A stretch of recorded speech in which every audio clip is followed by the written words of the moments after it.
신앙 고백, 사도신경 고백하심으로 오늘 새벽 예배를 하나님께 드리겠습니다. 전능하사 천지를 만드신 하나님 아버지를 내가 믿사오며 그 외아들 우리 주 예수 그리스도를 믿사오니 이는 성령으로 잉태하사 동정녀 마리아에게 나시고 본디오 빌라도에게 고난을 받으사 십자가에 못 박혀 죽으시고 장사한 지 사흘 만에 죽은 자 가운데서 다시 살아나시며 하늘에 오르사 전능하신 하나님 우편에 앉아 계시다가 저리로서 산자와 죽은 자를 심판하러 오시리라.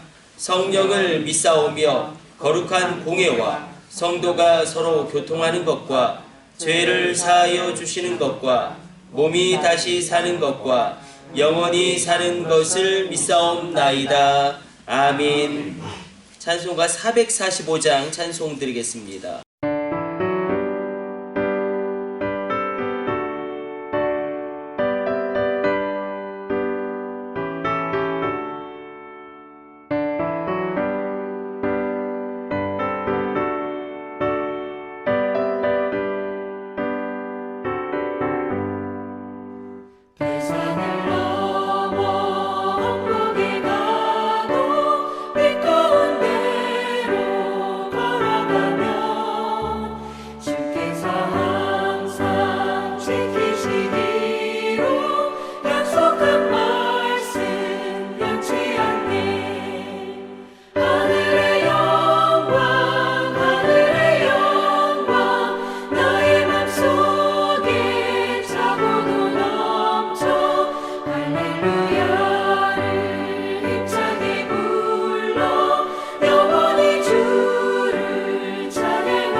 아멘. 오늘 우리에게 주시는 하나님의 말씀은 레위기 26장 19절에서 22절까지 말씀입니다.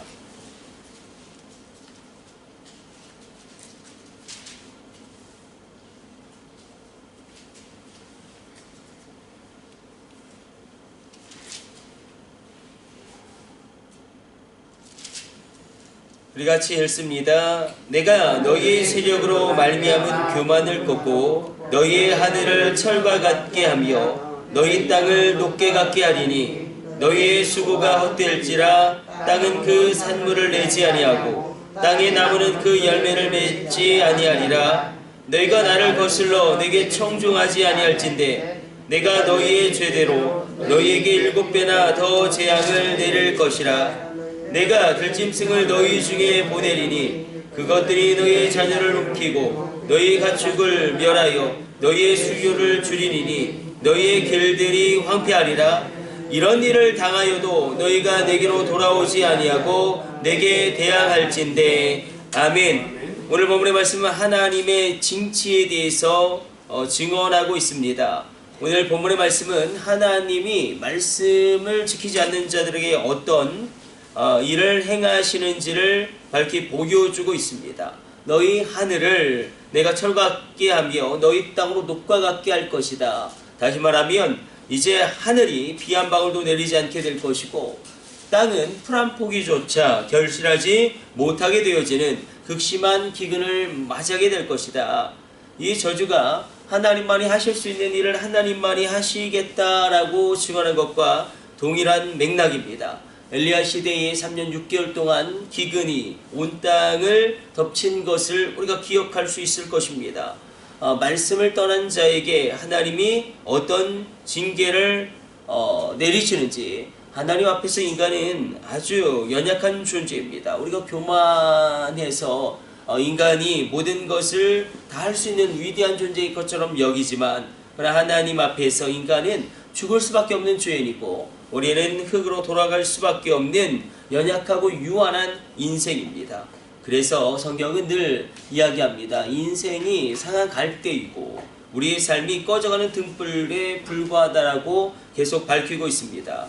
하나님 말씀에 순종하지 않게 될 때에, 하나님 말씀에 순종하지 않게 될 때에 그 교만으로 말미암아 모든 죄악의 그 원천이 됨으로 말미암아 인간들에게 하나님이 부어주시는 그 모든 은혜의 역사가 끊어지게 되고, 하나님께서 허락하시지 아니하시면 땅도 그 열매를 맺지 못하게 됩니다. 하나님의 은총이 떠난 곳에는 그러므로 이 메마름과 적막함이 남게 됩니다. 이 메마르고 적막함 가운데 대적들조차도 그래서 우리를 이기게 되어지고 심지어 들짐승조차도 우리를 공격하게 됩니다. 이 하나님의 징치에 대한 말씀이 굉장히 과격합니다. 그럼에도 불구하고 하나님께서는 가장 걱정하시는 것은 무엇이냐면, 우리가 읽진 않았지만 이 죄악으로 말미암아, 하나님의 말씀을 떠난 죄악으로 말미암아 가장 큰 징계는 예배함에 있어서 그 예배를 하나님이 받지 아니하신다는 것입니다. 그 예배를 헛되고 가증한 것으로 여기신다는 것이고, 그리고 그래도 예배드리러 오는 사람들은 회개할 기회라도 있겠죠. 가장 최악의 징치는 아예 예배조차 드릴 마음이 없게 만드셔 버리는 것입니다. 그러니까 하나님께 돌아올 기회가 완전히 없어져 버립니다. 사도 바울은 이것을 하나님의 방치, 하나님의 유기라고 이야기합니다. 그러니까 우리가 최악의 징계는 오늘 본문에서 이야기하는 것처럼 하늘이 닫혀서 비를 내리지 아니하고 땅이 녹과 같이 되어서 그 어떤 결실도 맺히지 못하고 대적이 승리하게 되고 들짐승이 우리를 공격하고 모든 것이 어려움에 빠지는 것, 그것도 분명히 하나님의 징치로 말미암은 저주지만 가장 최악의 저주는 무엇이냐면 우리의 예배가 하나님께 예배로 올려드려지지 못하고 우리의 예배가 헛되고 가증한 것으로 그렇게 하나님이 생각하시는 것. 그러나 그래도 예배를 드리면 우리 가운데 은혜를 받을 수 있고 예배 드리는 가운데 변화될 계기가 일어날 수 있습니다. 우리 갑자기 자다가도 정말로 갑자기 잠깐 깼는데 그때의 말씀이 정말로 천사장의 나팔 소리처럼 주님의 재림 때나 들을 수 있는 그런 말씀으로 다가와 회개할 수도 있는 것이겠죠. 그러나 최악의 저주, 최악의 징치는 아예 예배 자체를 드릴 마음이 없어져 버리는 것입니다. 이것이 얼마나 큰 죄악인지, 이것이 얼마나 큰 저주인지 사도 바울도 그래서 이것을 하나님의 유기, 하나님의 방치, 그러니까 하나님이 내버려 두는 것입니다. 그 인생을 내버려 두는 것입니다. 그래서 우리 가운데 걱정이죠. 우리 가운데 우리 자녀들이 예배의 자리로 나오지 아니하고 우리 자녀들이 하나님께 예배하지 못하는 이것이 얼마나 큰 위기인지. 그래서 31절을 보면 하나님이 향기로운 향으로 우리 예배를 받으시지 아니하시고, 더 심각한 것은 우리가 죄악으로 말미암아 하나님의 말씀과 떠나 살 때에 가장 큰 징계, 가장 큰 저주는 예배 자체가 없어져 버리는 것입니다. 우리 인생 가운데 예배 자체가 없어져 버림으로 말미암아 영원히 하나님과의 관계가 끊어져 버리는 그런 어려움 가운데 우리가 놓여진다는 것입니다. 그러므로 어떠하든지 간에 주님 앞에 서시기를 축복합니다. 우리의 삶이 전쟁과 같고 우리의 삶이 질병도 있고 아픔도 있고 실패도 있지만 그러나 예배 드린다라는 것은 하나님의 은혜가 여전히 나에게 공급되고 있다는 것입니다. 내가 예배 드릴 마음도 없고 예배 안 드리면 어때? 내가 하나님 마음속으로 믿고 있는데 이러면 정말 심각해져 버리는 것이죠. 이러면 아주 정말로 최악의 하나님의 유기, 하나님이 그냥 내버려 두는 것입니다. 하나님이 내버려 둠으로 말미암아 더 이상 하나님과의 어떤 관계 회복됨도 일어날 수 없게 되어지는 저주 가운데 거하게 됩니다. 하나님의 말씀에 그저 한번 떠나 살았어요. 그것이 그렇게 내 삶에 크게 하나님의 징계가 오는 것처럼 느껴지지 않습니다. 그래서 내가 아예 예배 자체를 안 드려요. 물론 마음으로 하나님을 믿는다고는 이야기하죠. 그러다가 결국 하나님에 대한 믿음도 하나님 살아계신가? 내가 구원받았나? 그게 무슨 상관이야? 아예 그 부분에 대해서 신경을 안 써버리고 생각도 안 하게 되고 그러니까 아무런 영적인 영역이라든지 구원이라든지 하나님의 예배라든지 기도에 대해서 전혀 무관심하게 되어버리는 영적인 상태가 하나님의 유기, 하나님의 방치고 이 상태에 빠져버리면 정말로 어렵습니다. 그러므로 오늘 본문의 말씀 가운데 예배 드리는 자에게는 어떻게 해서든 하나님이 구원을 베푸실 뿐만 아니라 회개할 기회를 주시고 예배의 자리에 있으면 어떻게 해서든지 가능성이 있는 것입니다. 그래서 예배가 중요하다. 하나님께 드려지는 이 예배가 오늘도 향기로운 향으로 연락되어지는 그런 예배 되시기를 축복합니다. 아멘. 하나님이 받으실 만한 예배, 하나님이 받으실 만한 그 예배를 오늘 이 새벽 드림으로 말미암아 하나님은 열려지시기를 축복합니다. 그래서 예배 드리는 자에게는 늘 새로운 가능성이 있는 것입니다. 그래서 성경은 예배를 굉장히 강조하고 끊임없이 반복해서 이 예배가 하나님과 나와 연결되어지는 은혜의 통로임을 놀랍게도 끊임없이 증언하고 있습니다. 우리 말씀 가운데 죄가 우리 예배를 헛되고 가증한 것으로 만들지만 그럼에도 불구하고 예배 드리는 자에게는 회복되어질 기회가 있고 하나님께 놀랍게 은혜를 받음으로 말미암아 새롭게 되어질 가능성이 있다. 그러므로 어떻게 해서든지 예배의 자리에 서 계시기를 주님의 이름으로 축복합니다. 우리 기도하겠습니다. 하나님, 우리 하나님 말씀과 떠나 살 때에 하나님이 대적을 일으키시고 우리를 전쟁의 패배 속으로 몰아가게 하시고 전염병으로 우리를 치고 기근으로 우리를 징치하시겠다는 말씀하셨지만 그래도 불구하고 예배드린 그 한 사람을 통하여 모든 것이 회복되어짐을 우리로 확증하게 하여 주옵소서.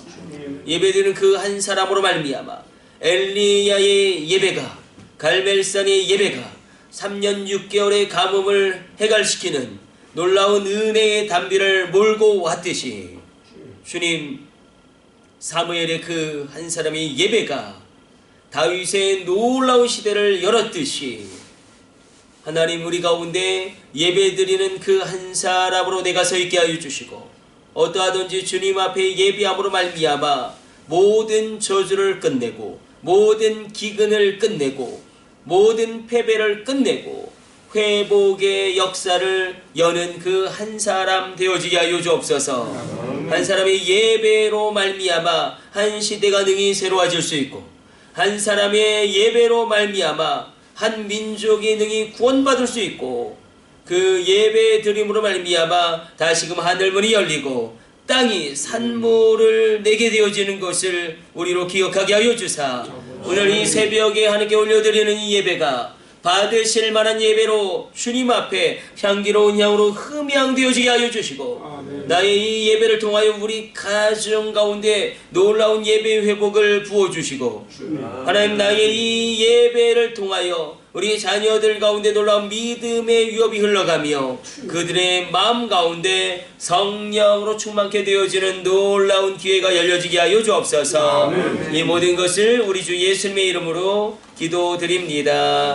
아멘. 주님 가르쳐 주신 기도 올려드립니다. 하늘에 계신 우리 아버지여, 이름이 거룩히 여김을 받으시오며 나라의 마옵시며 뜻이 하늘에서 이룬 것 같이 땅에서도 이루어지이다.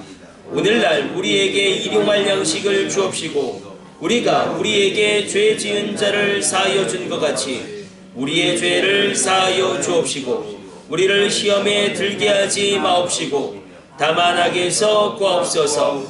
나라와 권세와 영광이 아버지께 영원히 있사옵나이다. 아멘.